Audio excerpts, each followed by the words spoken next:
Hey everyone, Dave here. Welcome to a new Raid Shadow Legends video.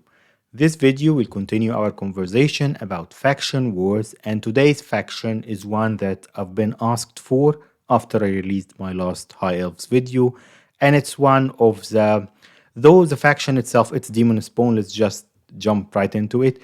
Though the faction itself got a lot of crazy good champs, but it can be difficult if you don't have specific champs. So as always, we'll jump into the index. We'll go through all of the champs in the index, just highlighting who would be the good ones to beat that faction. And then we'll just go through the recording so I can show you my budget team.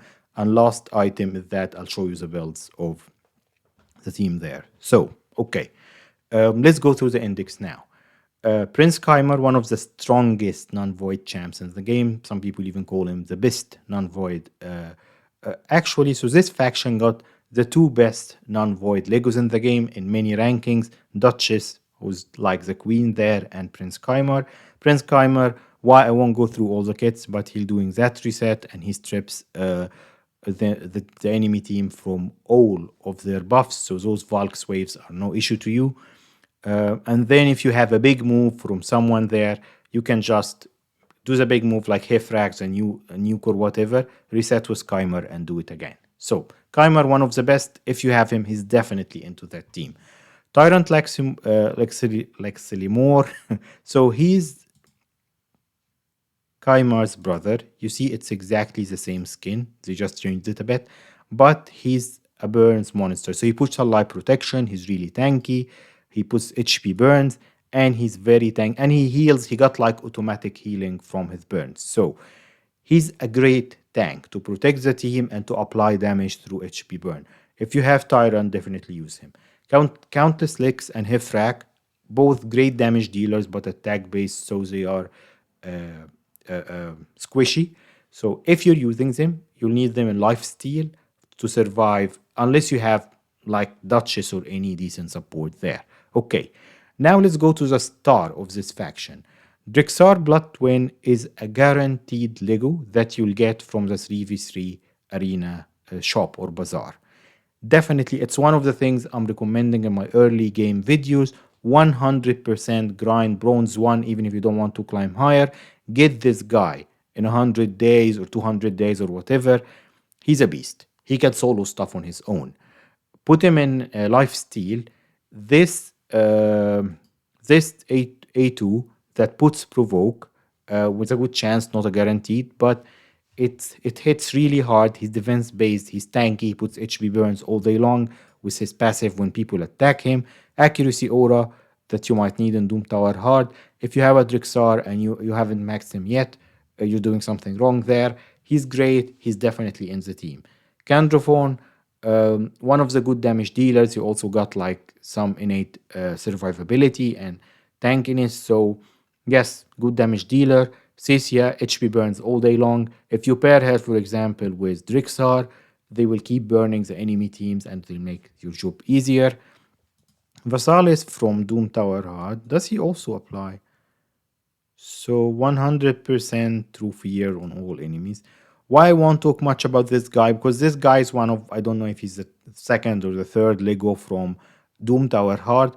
Probably you're beating faction wars before that, so you won't have this guy.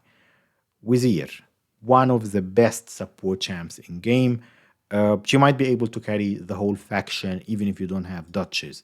With her passive, cleanses, heals, defense up on everyone. Just make her fast. Don't even bother with resistance. Just make her as fast and as tanky as you can. She will help you in arena and everywhere else. Mortu is one of the cheesing ones. I'm not sure if he's good for the faction for war. He's HP based and he can proc his pearl and kill people. So yeah. Lord Chazar, bomb champ, good damage dealer, simply. Helicath, one of the best. Helicath is one of the best overall for his shield, for his block damage. He hits hard, he's defense based, he's just great. He counterattacks when people are getting attacked while under block damage. But talking about faction wars, why Helicath is good, other than he was a faction, a fusion back then, so a lot of people have him, that block damage, just put it on the team on the right time and your team is protected even without dodges. Of course, I skipped dodges. The best Lego in the game, the best non-void Lego in the game, one of the best. If you have dodges, you don't need to worry about anything. You just won faction war. Crotrexa and Inithwi, hard hitters, so they are just additional damage.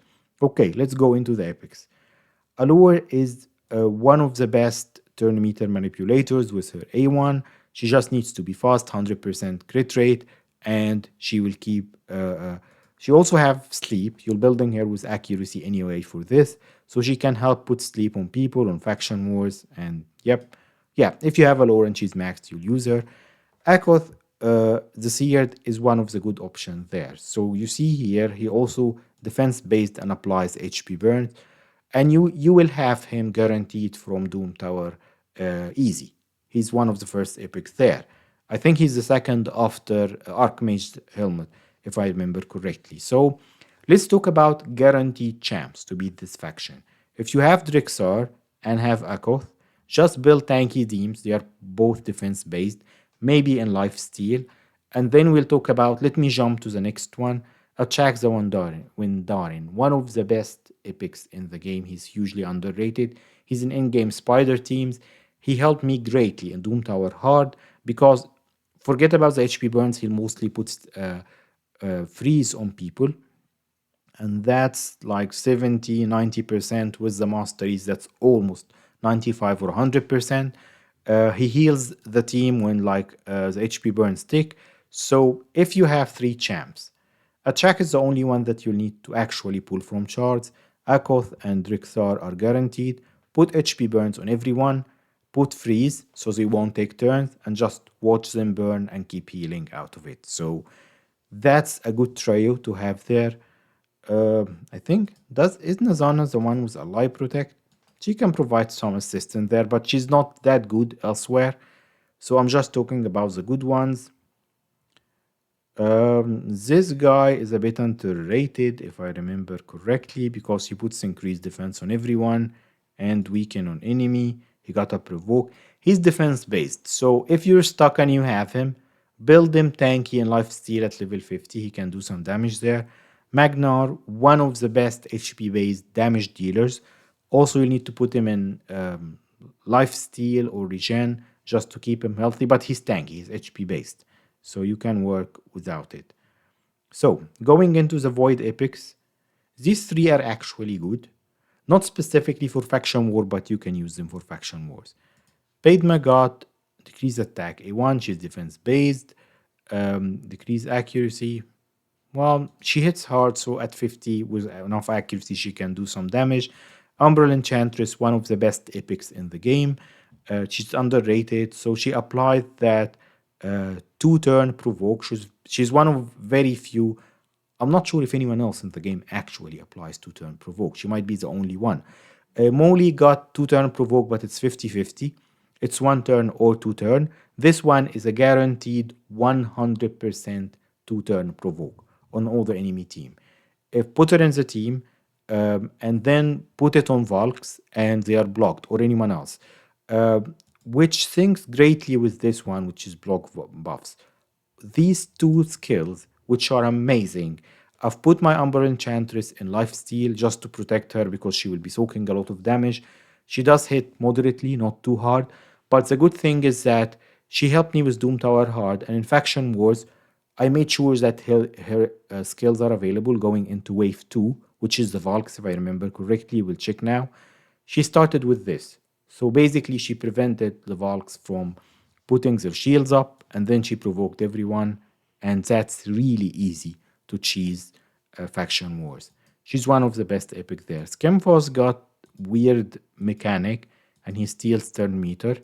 He's okay. He's useful, but yeah. Rare-wise, nothing to talk about much here. If you're one of the fans of Philhound as campaign farmer, then yeah, just use him. But I've never built a Philhound, to be honest. Anyone else here? No. So that's it going through the index. Let's now go check the recording, and lastly, we will check the builds. Okay, let's go through the recording. So this is my team. I just added So as always, we are checking the waves at stages 19 and 20 to check for any special kind of wave. I'm trying to build sort of a budget team, but I don't have many budget options, to be honest, for this faction. Who did I choose as the fifth one? I wonder. I'm struggling to choose the fifth one. Okay, so my Helicath, he got random gear. I'm not actually using him. And why I chose Helicath is because, let me pause a little bit here. He was a fusion. Thi- This is guaranteed. I don't have Akoth build, so Akoth can fill in for Magnar, for example. It's totally fine. Ambral is a Void Epic, so you can replace her with someone else. But the key ones here are like Helicath, let's go, like I said. If you have a Chak, Akoth, and Drixar, you're good. Just give them support, healing, and whatever. Make sure they survive, and they'll get you through it. Oh, so this is one of the Thessalia waves. Again, how to deal with this. You need stun sets on at least one or two AoE champs. Here I have two ways of controlling them. So I have a Chak applying those freezes, and I have Umbral applying the provokes.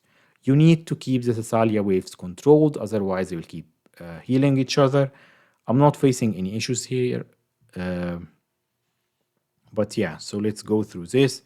Now stage 20, nothing much there. Now we're going into stage 21, the boss stage. Let's see. Martyr can provoke you and hit hard, but like I said, I have proper support here. I haven't started with a Chak's freeze because I started with Umbral Provoke, so that filled in the role. Just beat wave 1, and the important thing is that make sure that you have all of your skills available when you go into wave 2, which is the Valks, because this is a tough wave. Here I thrown in on O2. I remove the Duchess and the OP ones, but let's see now. So, like I said, I have my skills here. If you check, yeah, it's true. I'm off auto and I have my skills off cooldown.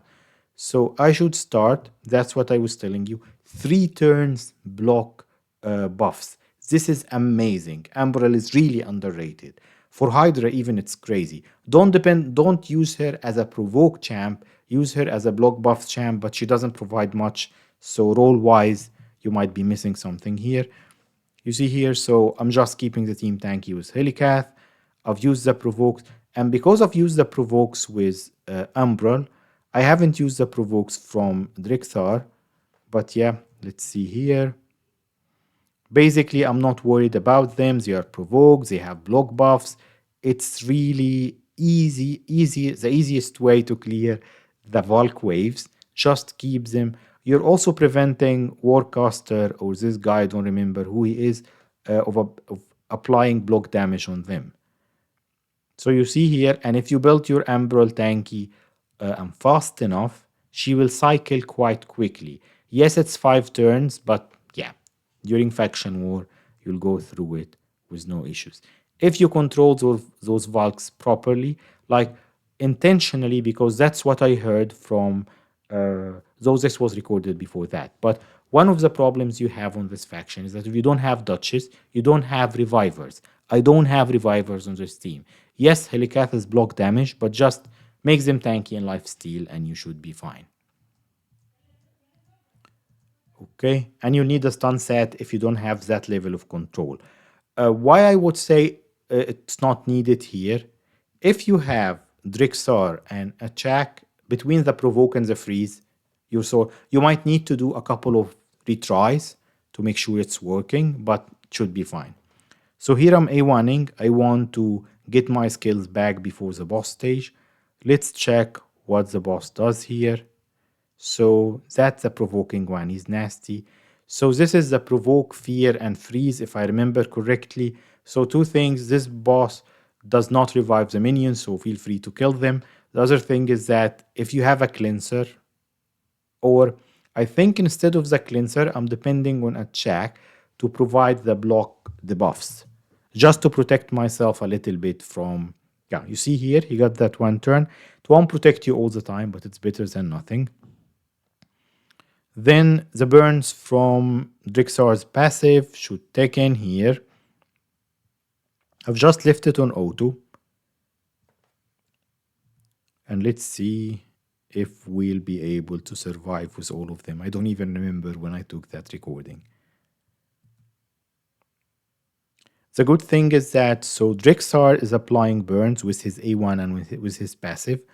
When these burns tick, Achax's passive will heal the whole team. This is really another underrated epic in here. So this is Battle of the Underrated between him and Umbral. So you see here, the true fears are really silly, but if you have Drixar and you build him tanky enough, every time they're attacking him, they will get burned. So you just need to survive till they do the damage to themselves. So you see here, minions are down. Achak is getting a little bit low on health, but you see here, those heals, like Achak is not in life steal or anything. They are because of the burn sticking on the boss. And of course, the other trick here, if you have Helicath, if you were doing that fusion back then, just reserve his block damage to apply it in the right time. Because if you apply block damage and the HP burns, you have 2 turns of not taking damage and healing from those HP burns. And then, of course, the shields from Helicath are really crucial there. So, will Achak die on us here? I don't even remember. No, we got so we actually killed the boss before that because of the HP burn. Great. And of course, Magnar did crazy damage here. But yeah, so this is the run basically. Let's go check the builds now. So who did we have on that team? We didn't have any Legos. Oh, we had Drixar. So that's my Drixar. So this is his Doom Tower hard build for bosses, for high levels. I haven't changed it in so much time. So if you can make him a bit faster, it's fine. But the important thing, his defense base, so 50k HP is fine, but try to get him to at least 4k defense. If you get him to 100% crit rate, he hits really hard and crit damage.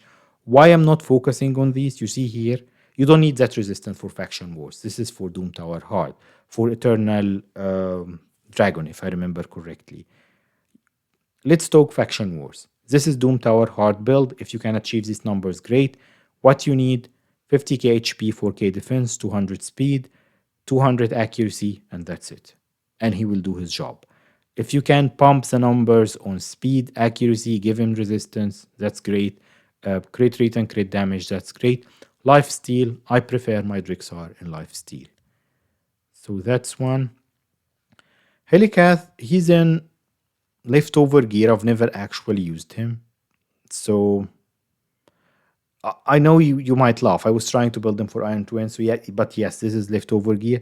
For Helicath, he can do damage, so but let's focus on what he's there to do. Make him as fast as possible with a lot of defense, so that he will apply that shield is based on his defense, and he gets fast enough to protect the team. For Faction Wars, Helicath is not there to do damage, though he is hard hitter. He is there to apply the shields and the block damage and protect the team. If you can give him, let's say, 40k HP, 4k defense minimum, 200 speed minimum, because like I said, I want him to cycle back quick. I don't care about his accuracy, though he applies weaken, but forget about that. Crit rate and crit damage. So your priority is 4k defense, 40k HP, minimum 200 speed, pump speed before anything else. Then if you can put crit rate and crit damage into him, that would be good. So those are our 2 Legos. Let's go down to Umbra. Like I said, I've put mine in life steal and I've never changed it. So make it fast. You want it to cycle back to that provoke and block buffs. I think these are good numbers. The only thing you might not have, because again, my Umbra is built for Doom Tower Hard high waves before I got like my Seer comp going. Let's talk Faction War. 200 speed, 220 accuracy, 3k defense, and give her 50k HP, so you'll be soaking damage, put her in life steal, and that's it. And yeah, So what you want on Umbral, depending on your build, this is how your build her masteries wise. The other masteries are regular ones, that's why I didn't show them. If you need enough accuracy, give her Eagle Eye for tier 6. If you have enough accuracy, but no, you don't need this actually because she got 100%. Yeah, that's why I chose this one. Forget about what I just said. So, Mr. OP, I want to increase the chances of his freezes and stuff. Leftover gear, I haven't used, well, actually, I'm using him in Spider, but anyway, this is, I think, a moderate build. Just a little bit less accuracy, but everything else is achievable. So, over 200 speed, over 220 accuracy, that's it. And of course, give him some HP and defense so he won't die on you. And he will cycle back to those skills fast. But that's my attack. Magnar. My Magnar is built as a nuker in Savage. But yeah. So he's based on HP. So give him 70k HP, 60k HP, 100% crit rate, as much crit damage as you want. And give him a bit of speed, maybe higher than this. But yeah. But he's just there for damage. So if you don't have Magnar, anyone else would do. But that was the team, and that was it for Demonspawn. I'll see you on the next one.